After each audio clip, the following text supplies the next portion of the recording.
Hey everybody, and welcome to the No DQ live recap of Worlds Collide, which was the NXT versus NXT UK pay-per-view event, Houston, Texas, to kick off Royal Rumble weekend.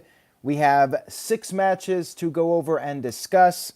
Shout out to everybody watching, whether it's live or on demand. I appreciate your viewership. If you like this video, please share it, tell a friend, spread the word.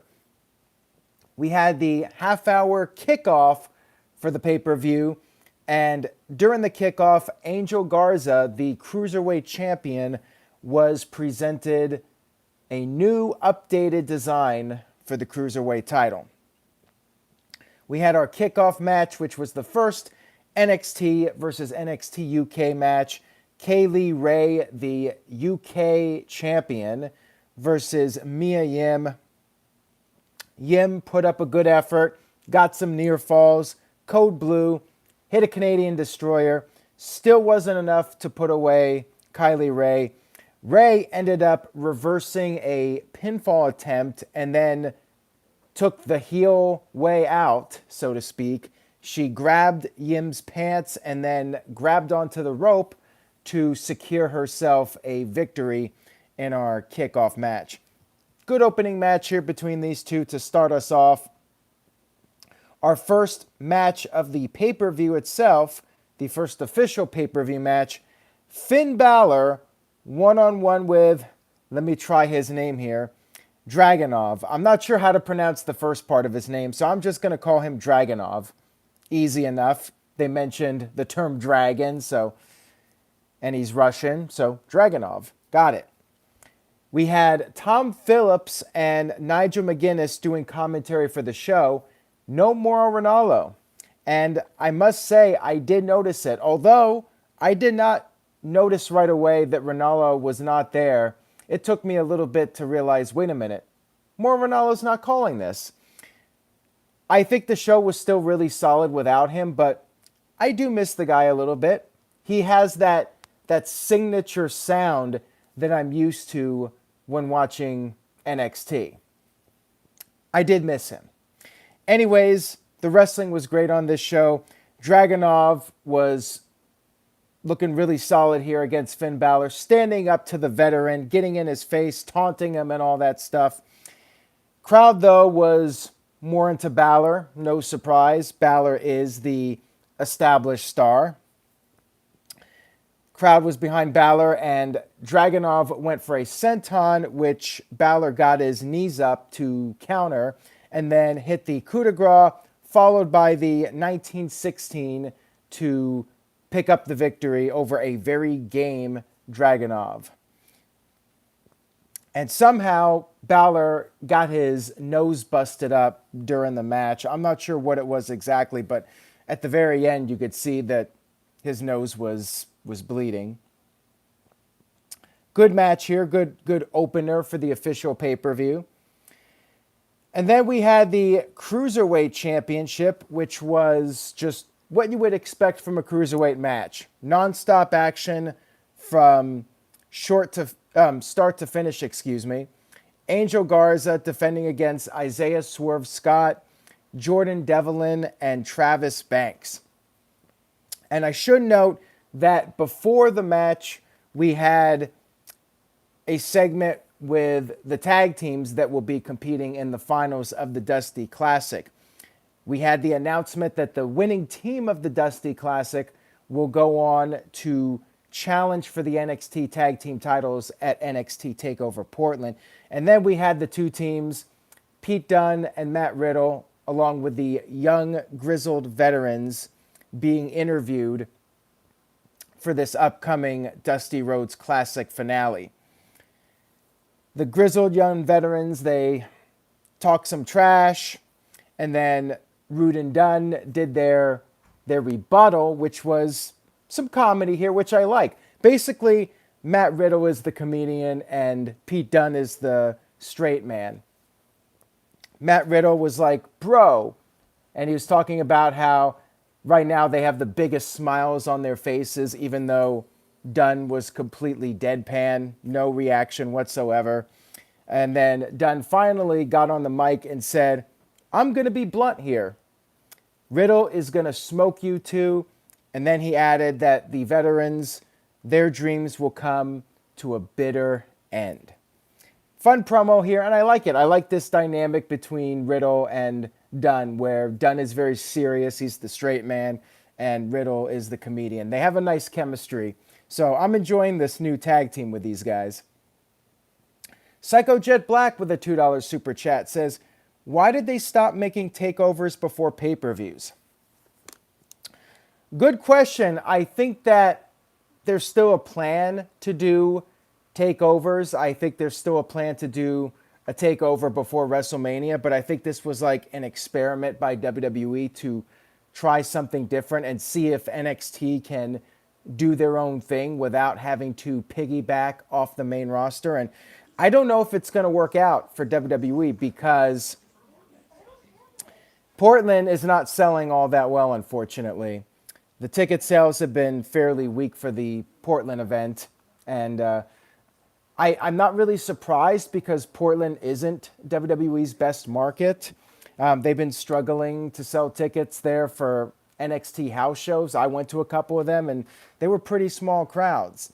So it's tough. It's tough for NXT with the expansion and trying to build the brand beyond your diehard fan base, your fans that are very loyal and committed to the brand. When the brand tries to expand, they seem to have some trouble with it. And this Worlds Collide pay-per-view did not draw all that huge either. I saw a couple of pictures, and there were a lot of empty seats at this show. And I tell people, and you guys know, everybody knows, these shows are always outstanding, yet NXT still struggles to draw as a touring brand. Anyways, let's get back to the recap of the pay-per-view. Crowd was really into Angel Garza, and at one point he pulled down his long pants, and the crowd popped big for that. Banks had some good moments in this match. He was really shining. This was a nice showcase for him. He got some nice offense in on the other three guys. He hit a Canadian Destroyer on Devlin, but was unable to make the cover. And then Banks hit the Kiwi Crusher on Devlin, but Devlin kicked out of that. Garza came in, hit the Wing Clipper on Scott, but then Devlin stopped him from getting the pin. And then Devlin hit his finisher and pinned Scott right before. Garza was on the verge of breaking up the pinfall, but he was just a split second too late. And you have it. Devlin is your brand new NXT Cruiserweight Champion. I have to say I'm a little surprised by this. I figured that Garza would have at least somewhat of a lengthy reign. He just won the title from Leo Rush not too long ago. Only, what was it, a month or so ago. He's barely had a run as champion, and it's already over. So I was a little bit surprised by that. Devlin cut a victory promo after the match, so I guess the Cruiserweight title will now be defended on both NXT and NXT UK. Maybe that was the point. Maybe the idea was to expand the Cruiserweight title to both NXT brands. Nonetheless, very exciting match, and what you would hope to see from the Cruiserweights. And Christopher Willis says the Canadian Destroyer is officially overrated. Yeah, they're really overdoing it, that's for sure. It's gotten to the point where it just doesn't have much of an impact. It's like when ECW would have guys going through tables in every single match. It's like going through a table doesn't mean anything anymore when you just have it in every single match. And that's basically what's going on with the Canadian Destroyer now. I still enjoyed the match, though. Some crazy sequences with these guys, way too many that I can even discuss here. If you haven't seen the match, I definitely recommend checking it out. And speaking of matches you have to check out, I had really high hopes for this one coming in. DIY, their big reunion match against Mustache Mountain This was a fantastic match. This lived up to expectations, and if anything, somehow managed to exceed them. I love what they did with this match. They got a lot of time. They started off slow. They had a feeling out process. They showed some respect. It was nice. It built up to that crescendo. It was really cool. You had Johnny Gargano and Tyler Bates starting off, which is what I wanted to see. I was really looking forward to seeing these guys go at it. And then we had Ciampa tag in. Crowd was chanting "Daddy's home." Crowd was fully invested in the match. Then it turned into a little bit of a brawl with DIY and Mustache Mountain fighting on the outside. Mustache Mountain got thrown onto the announce tables. DIY got a couple of dueling submissions on, but Mustache Mountain broke out, did the dueling airplane spins. You know, for those of you that saw the NXT Takeover UK from a couple weeks ago, we saw Tyler Bate do that airplane spin. So it was kind of cool to follow that up with the dueling airplane spins from both members of Mustache Mountain. Unfortunately, our internet cut out for a few seconds, so I missed most of the end of the match, probably the last minute or two. But DIY did pick up the win with the meeting in the middle double team move. And then after the match, we had the big moment of respect. Mustache Mountain raised the hands of DIY. Great stuff here. I really enjoyed it. And again, if you haven't seen it, I definitely recommend checking it out. Really fun match between these guys.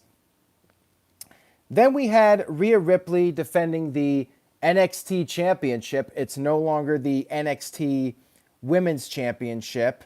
It's just the NXT title now. Rhea Ripley defending against Toni Storm. Before the match began, we had Dakota Kai shown in the crowd. Throughout the show, we had different people from NXT shown in the crowd. And Dakota Kai ended up being attacked by Tegan Nox. There was a big pull-apart brawl. Crowd chanted, "Let them fight." And this was all to set up the upcoming match on this Wednesday's NXT. Now, unfortunately for this match, I thought it was a decent match, but it seems like the women get stuck in this spot almost every show, where the middle match is always like a show stealer, and then you have the women's match in the semi-main before the main event, and it's always a tough spot for the performers in the semi-main to get over when they're stuck between two great matches. You know, the crowd is burned out from the previous match, and then they're saving their energy for the main event. So kind of just didn't have that impact that the other matches had. Pretty basic stuff here. Rhea Ripley won with the Riptide after Storm missed the frog splash from the top. And it was okay. I mean, it was basically just a showcase match for Rhea Ripley, and more to set up her versus Bianca Belair at the next TakeOver pay-per-view. So, I mean, really just to further establish Ripley as the champion. It was fine for what it was, but, you know, probably the weakest match of the show. Not that it was a bad match or anything, just it was surrounded by great matches. It is what it is. And then we had the main event match, Imperium versus Undisputed Era, Battle of the NXT Factions. And before the match, we had Johnny Gargano being interviewed backstage. He was attacked by Finn Balor, so that was done to set up their upcoming match at NXT TakeOver Portland. Alexander Wolfe got taken out of the match pretty early on. He got kicked in the throat, it looked like, from Bobby Fish, and the referee did the X sign, and you had the officials coming out there and checking on Wolfe, and the announcers went silent for a little bit, so it looked like Wolfe was legitimately hurt, and he never came back out for the rest of the match, which you would think if it was an angle, he would have come back out there at the end or something like that, which is what is typically done when this is an injury angle. The fact that they they didn't do any cuts like they did a close-up shot of the referee, and there were no announcers talking. I mean, it looked like a legitimate injury here, but I guess we'll know soon enough if it was a legitimate injury or not. It was 3-on-4, like I said, for the rest of the match. Walter got the hot tag, cleaned house on Undisputed Era, throwing guys around, chopping people. He did the German suplex to both Bobby Fish and Kyle O'Reilly. Imperium held their own for a while, but eventually the numbers game did catch up with them. Walter was angle slammed by Strong through the announce table, and essentially it was 4-on-2 with Walter taken out of action. It looked like Imperium was on the verge of losing when Walter finally managed to get back to the apron. He tagged in. There was a standoff between all 7 of them, and then they started doing the brawling, doing the flips over the top, doing the dives. But in the ring, it was Walter and Fish as the legal men, and Walter hit the powerbomb to pick up the victory. So despite the numbers being against them, Imperium overcomes Undisputed Era to win the Worlds Collide pay-per-view. And this was a hell of a match. So another great NXT show. Like I said, they always deliver. It was a really strong event. I don't know if it was as strong as the best NXT shows. Overall, I give it an A-. I thought it was a really solid show. Not perfect, but I enjoyed it very much. Overall, it was a fun show from start to finish. And, nice way to kick off the Royal Rumble. Time will tell if the Rumble can surpass this. It is a tough task. But last year I thought the Rumble was really solid, so we'll see what happens. A lot of rumors about the Rumble. What did you guys think of the show? Christopher Willis gives it an A. Christopher Mace gives it an A. CC Drink with a B. People's WWE Channel with an AA+. Cindy with a $2 super chat says NXT 3, NXT UK 3, so both brands won. Grade solid A. The game is on 100 with an A-. And Kayfabe Candy S says A- is still an excellent rating. And Jeff says great recap and review, Chief. Miss you all. Miss you too, Jeff. Make sure you guys check out Jeff's predictions. He posted a YouTube video earlier on, so go check that out. And make sure you guys check out Jeff's Anchor channel. So yeah, NXT and NXT UK, they tied, which is also a little unsatisfying. Like, you want to see one brand prevail because it's kind of like a watered down Survivor Series where you want to see a brand. I think one thing that would have been good would have been if there was something on the line. It's the same problem as Survivor Series. Like, it's just the brand supremacy. Like, I would have liked to have seen something on the line for the winning brand instead of, it's tied 3-3 and, we move on. So, it just feels like it wasn't all that important, the outcome of the matches. And Curtis Butler gives the show a B+. So thank you guys for tuning in. I appreciate it. Now, Royal Rumble is tomorrow. A lot of surprises. There's a lot of rumors going around about the Rumble. I'm intrigued by it. I'm curious to see how this plays out. Make sure you stay tuned to NoDQ.com for the very latest regarding the Rumble. All the rumors that are out there. There's a lot of them. Anything can happen in WWE. We all know how it goes. I'll be back tomorrow night. Hopefully I'll have Caitlin and Aaron with me, but nothing is 100% certain, so stay tuned. You guys will have me for sure. I will be here tomorrow night, and follow NoDQ, DOTCOM on all social media, including Instagram, which Cindy is helping out with. She has a prediction video for the Royal Rumble up on the Instagram channel, so check that out, and I will see you guys next time for more.